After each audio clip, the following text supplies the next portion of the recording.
বন্ধুরা, প্রথম ইনিংসে ইংল্যান্ড 10 উইকেট হারিয়ে 387 রান করেছে। জবাবে ভারতও ব্যাট ধরে 387 রানই করেছে 10 উইকেট হারিয়ে। তার মানে কোনো টিমই না লিড পেয়েছে না কোনো টিম পিছিয়ে রয়েছে। তাই এই ম্যাচ এখন দাড়িপাল্লার মতো একেবারে সমানে সমানে চলছে। তবে কালকে আসল মজা তখন হয় যখন দিনের খেলা শেষে ইংল্যান্ডকে 3 ওভার খেলতে হতো, যখন ভারত অল আউট হয়ে গিয়েছিল। তারপরে ভারতীয় টিম সুযোগে ছিল যে এই 3 ওভারেই ইংল্যান্ডের একটা উইকেট তো অবশ্যই নেব, কিন্তু অন্যদিকে ইংল্যান্ডের পাছা ফেটে ঢোল হয়েছিল। সারা বিশ্বে গলা ফাটিয়ে বেসবলের সেরা প্লেয়াররা কাল ভারতের 3 ওভারই খেলতে চায়নি, যার কারণে ইংল্যান্ডের প্লেয়াররা বারবার খেলা বন্ধ করে 3 ওভারের জায়গায় মাত্র 1 ওভার খেলে কাল। তারপর শুভমান গিল তো ইংল্যান্ডকে ওয়ার্নিংও দিয়ে দেয়, আর গিল এমন এমন ইশারা করে যে আমি তো আপনাদের এখানে বলতেও পারবো না। এই সিরিজে প্রথমবার কেউ ইংল্যান্ডকে ভয় পেতে দেখলো। আপনারা যদি কেউ কালকে লাস্ট ওভার খেলা দেখে থাকেন তাহলে নিচে কমেন্ট করে অবশ্যই জানাবেন।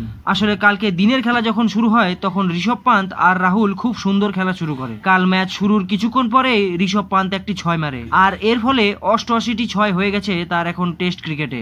এখন সে বীরেন্দ্র সেবকের 90টি 6-এর সেঞ্চুরির রেকর্ডে মাত্র 2টি 6 পেছনে রয়েছে। তারপর কেএল রাহুল এত সুন্দর খেলা দেখায় যে সে নিজের সেঞ্চুরি পূরণ করে ফেলে, আর এই সেঞ্চুরির জন্যই রাহুল একটি সিঙ্গেল রান নেওয়ার চক্করে ঋষভ পান্তকে রান আউট করিয়ে দেয় 74 রানের মাথায়। কিন্তু রাহুলও শেষে গিয়ে সেঞ্চুরি পূরণ করে এবং 100 রানের মাথায় সে আউট হয়ে প্যাভিলিয়নে ফেরে। তারপর জাদেজা আর নীতিশ রেড্ডির জন্য ভারত 387 রানে পৌঁছায় এবং অল আউট হয়ে যায়। তারপরের খবর তো আমি আপনাদের আগেই বলে দিয়েছি, তাই আজকের ইনিংস ভীষণ মজাদার হতে চলেছে বন্ধুরা।